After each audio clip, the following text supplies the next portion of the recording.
Welcome back to SHDY 7 News at 7 and our continuing coverage of the 2016 presidential race. With the upcoming debate being held next week at our state's own University of Colorado Boulder, I, James Atwood, got to sit down with two of the frontrunners. Tonight, you'll get to see your candidates' answers to some of the most important questions of this race. Hey, how's it rocking? Rocking. Oh, you never were good at those jokes, were you, buddy? Come here. Would you look at us now? Yeah, I can hardly believe it. How's your new stat coming? Oh, it's great. I just actually finished wrapping it up earlier. I'll tell you all about it over drinks. Sounds good to me. You want to get this thing over with? Yeah, let's get this done before I forget all the numbers. And welcome back to SHDY 7 News. I'm here with Brock Parker. Thanks so much for joining us today, Mr. Parker. Thanks for having me. It's an honor to be here. Well, to start off, and I'm sure all the voters want to know, what's the first thing you plan to do as president, if elected?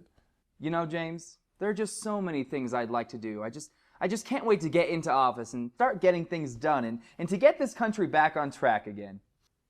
I see. Well, of course, you've heard about the recent mass shooting. Is there anything you'd like to say about that? It's obviously a horrible tragedy, and my deepest condolences go out to those affected by this. But tragedies like this one will continue to happen unless something is done about the underlying issue. If elected, I'll work tirelessly to put an end to this senseless violence once and for all, and in a way that ensures no American will lose their right to bear arms. Wow. Well said. In the same vein of things, how do you plan to address the ever-growing claims of police brutality that we're seeing? I have the utmost respect for our nation's police force, and for all armed forces for that matter. These brave men and women fight for our protection, our freedom, and ultimately for peace. And we must support them. That's why I'll fight to increase the defense budget, because our soldiers deserve to have the most advanced technology available to keep them safe on the battlefield. And about the police brutality here at home? Look, I don't think focusing on the negatives is what this country needs, but instead, let's focus on what makes it great. Our justice system will handle the few officers in the wrong the exact same way anyone else would be. The exact same way. It's clear. I can't stress this enough. Okay. Exactly. Okay. I think you made your point. Hey, Rachel, how we doing over there? Still have to mention China. Right. Oh, right. 3.2 million, was it? Thanks. Let's move on. What are your views on climate change? Well, you know, I've always been sort of skeptical of scientists claiming that the world's ending. To me, a few degrees warmer here or there is nothing to worry about. The environment's fine. The workplace environment is what we need to be worrying about. And I'm not talking about Sally from accounting either. No, I'm talking about the fact that more and more of our workplaces exist in China. Did you know that in between 2001 and 2013, 3.2 million jobs were outsourced to China? I'll do whatever I can to make America into the place of quality manufacturing it once was. Yeah, who needs that cheap Chinese crap anyways? So earlier you mentioned that you'd increase the national defense budget. But would you use that to deal with the terrorist threats abroad as well? The terrorists need to be systematically wiped off the face of the planet. This is America, and we won't back down. I'll bomb the top, the bottom, the left, the right, and the whole Middle East if it means one less potential suicide bomber or mass shooting. America will never have another 9/11 so long as I'm in office. I think we can all agree that'd be a good thing.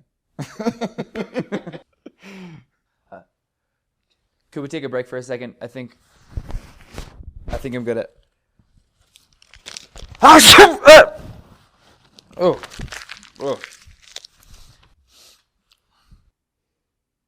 Okay, for my final question.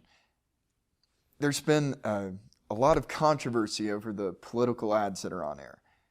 Do you have anything to say about the many ads that your campaign has come out with attacking Miss Patricia Collins? They're great, aren't they? She looks horrible. They can cut that out, right? Yeah, don't worry. The editors will take that out. Great. Okay. Let's start again. Let's take it from here. James, my only comment on them is that the facts will speak for themselves, and it's not up to me to decide what kind of candidate Miss Collins is or isn't. That's the voters' job. That's very true. And I think that just about wraps it up. Thanks for sitting down with us, Mr. Parker. Stay tuned for my interview with Patricia Collins, coming up next. Brock Parker, of the people, by the people, for the people. He's the right choice for you, the right choice for America. Brock Parker fights for the little guy, stands up for what's right, and doesn't get pushed around by lobbyists. Brock Parker, he gets it. Brock Parker, on a mission to make our country great again. Just look at him. Apple pie, baseball, and classic cars. Brock Parker likes all these things. I'm Brock Parker, and I approve this message.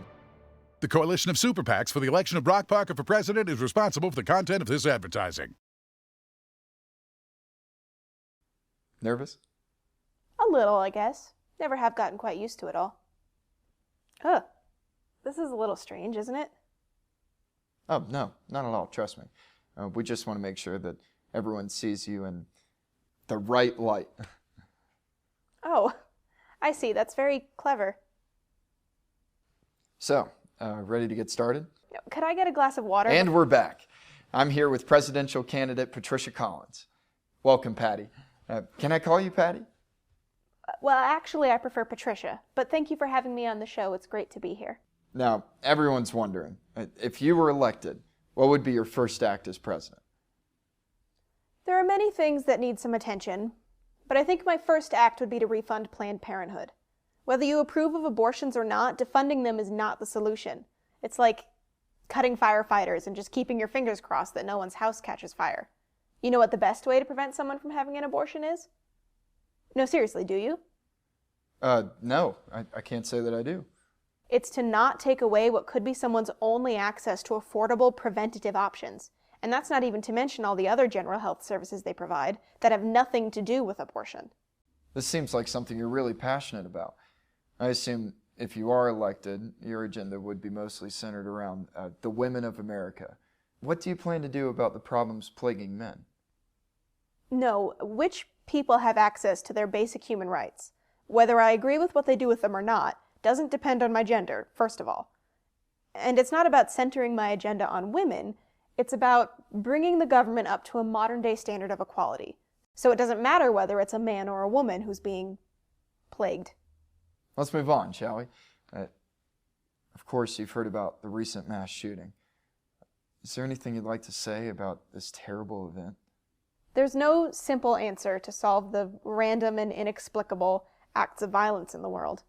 Obviously, this is a horrible tragedy, and our thoughts are with the victims in this difficult time. But it's a fairly straightforward question. What is your plan to stop violent acts like these? Well, like I said, there's no one answer, but more strictly regulated purchasing requirements is a step in the right direction. I'm not saying we should make all guns illegal, because that worked so well with preventing the use of drugs, right? Our only option is to minimize unqualified access to firearms and maximize our investigation efforts to prevent as many emergencies as we possibly can. So, Pat, speaking of police investigation, how do you plan to address the ever-growing claims of police brutality that we keep seeing? I told you, it's Patricia. And I think a necessary change would be to require that every officer wear a body camera so that there's always an unbiased account available of whatever happened. The only police officer who would be against this is one who's worried about their actions being seen and reviewed. Well, Tricia, my next question is on climate change. It's been quite the hot topic of late. Do you have any comments on it? I mean, I think it's common sense that anything 99% of the scientists in the entire world agree on must be a pretty significant problem, right? That's why, if elected, I would dramatically increase funding and research for the development of new, clean energy technology. This is a problem that we cannot allow to snowball. Oh, great. Oh, come on. So, you've already explained your plans for dealing with gun violence here. But what about international terrorism? Look, I'm not a fan of violence unless it's absolutely necessary. But I think it's time for the countries of the world to do something about this. We need to band together and cooperate in a joint effort to eradicate terrorism. We can't afford to get to a point where we have to say that the terrorists have won. While we're at it, why don't we deal with the rogue militaries running amok in sub-Saharan Africa, or the ruthless dictatorship in North Korea? We can supervise while these places restructure themselves, send a wave of engineers to rebuild, create infrastructure, and share knowledge and technology that the rest of the world already takes for granted. Maybe that's not the perfect solution. Maybe I'm too idealistic. Something like this would be the most complicated and expensive thing the world has ever seen. All I know is that it's time to start standing up for all the innocent people everywhere, and to stop thinking that throwing money into the wind and liking things on Facebook is enough. Wow, that was quite the speech. Patricia Collins, everybody.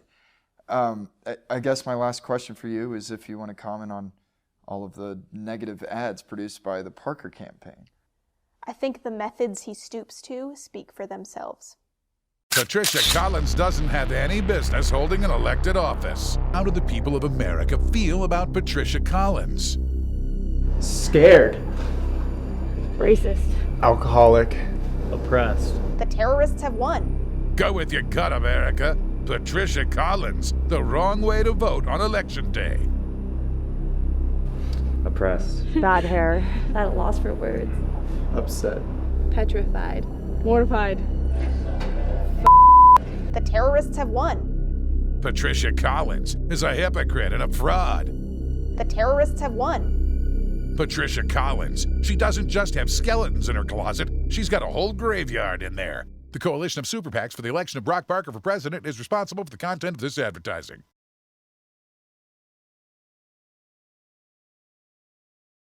And now, please welcome your new President of the United States, Brock Parker.